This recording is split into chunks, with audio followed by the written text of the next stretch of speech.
The idea that Chiang Kai-shek had the final say on all the deaths was shocking. It's not something I knew.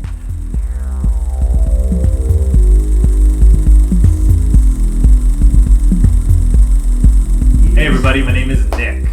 I'm a director and editor, and today I'm going to be talking about the Taiwanese film Untold Herstory, which is available to view now on Taiwan Plus. The title of this film in English is horrible, literal, silly title. I hate the title of this film, but it is an interesting movie. It was created by the critically acclaimed feminist queer director Zero Chou. I listened to her speak once in Taichung, and the crux of her talk seemed to be about how difficult it was to make money in the industry.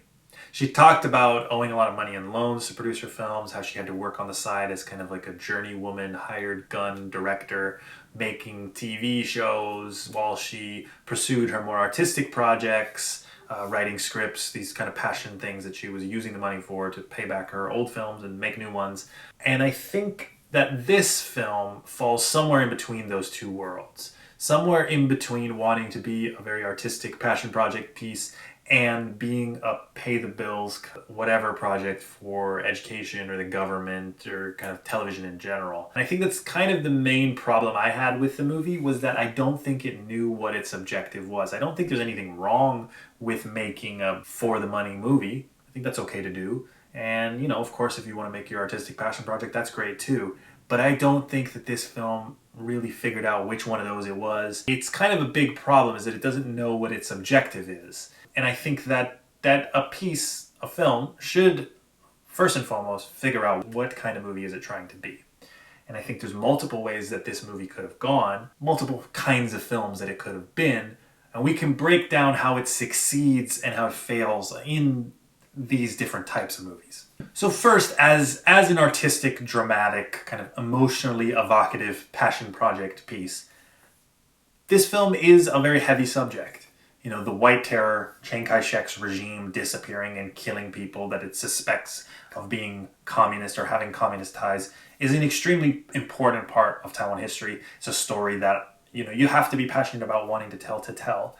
It's an emotional topic, and this Untold Herstory is a side of that hasn't been explored. The topic of women and how they were treated, the location of Green Island, this now beautiful tourist destination being used for torture and re-education, all in the name of saving the country. This is important stuff and a great topic. This has all the building blocks to be this dramatic, emotionally evocative work. And there's a connection from this film to some of the greatest works in Taiwan cinema. City of Sadness is also about the White Terror in a sense. But I think where a film like City of Sadness really succeeds, getting us to connect to a family, really developing characters, getting us to care about people, this movie doesn't do that, unfortunately. There are so many characters and so many storylines, and none of them ever really develops. Things happen, but they never lead to things. There's no growth in the characters, really, and it just kind of feels weird to watch. It feels like a sequence of events rather than a real emotional story that's taking you on a journey, which is an important thing to do if you're making an artistic, dramatic, emotionally evocative work. There's like three sort of main characters in this movie. There's a dancer, there's a nurse, and there's a visual arts student.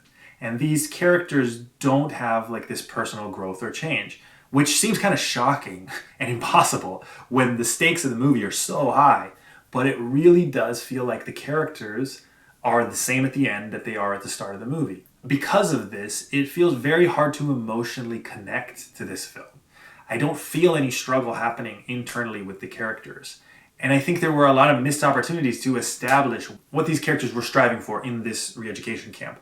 There's a major plot point, probably the most significant plot point in the film, is whether or not these characters are going to sign a piece of paper saying that they love the country. And the characters all have these different reactions to whether or not they want to do it.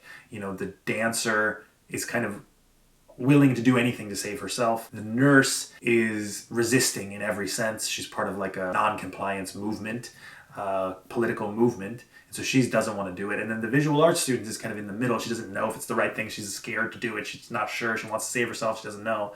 And this is a great setup of three different types, three different characters, But the problem is that I don't understand the motivation of each of these for why they are behaving in this way. I don't know much about the non-compliance movement. I don't know much about why the dancer is so willing to always want to save herself. I don't know why the visual arts student is really torn.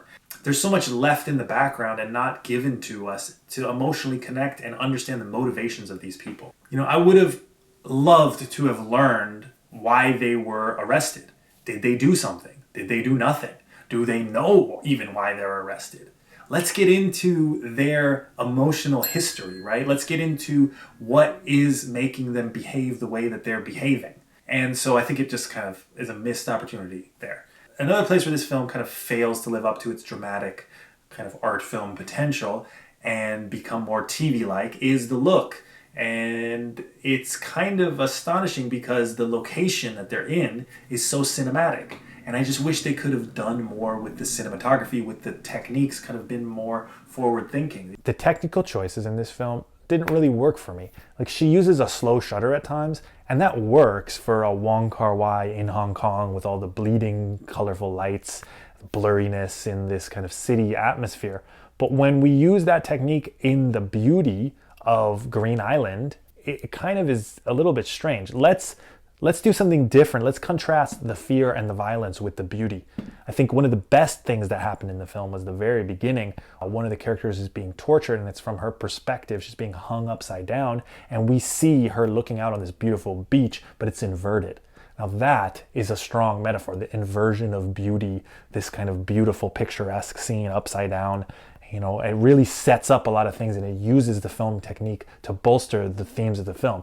And so when the film started, I was like, whoa, this director knows what she's doing. But the techniques didn't continue in that thoughtful way, in my opinion. In general, it kind of failed as an emotional arty film for me.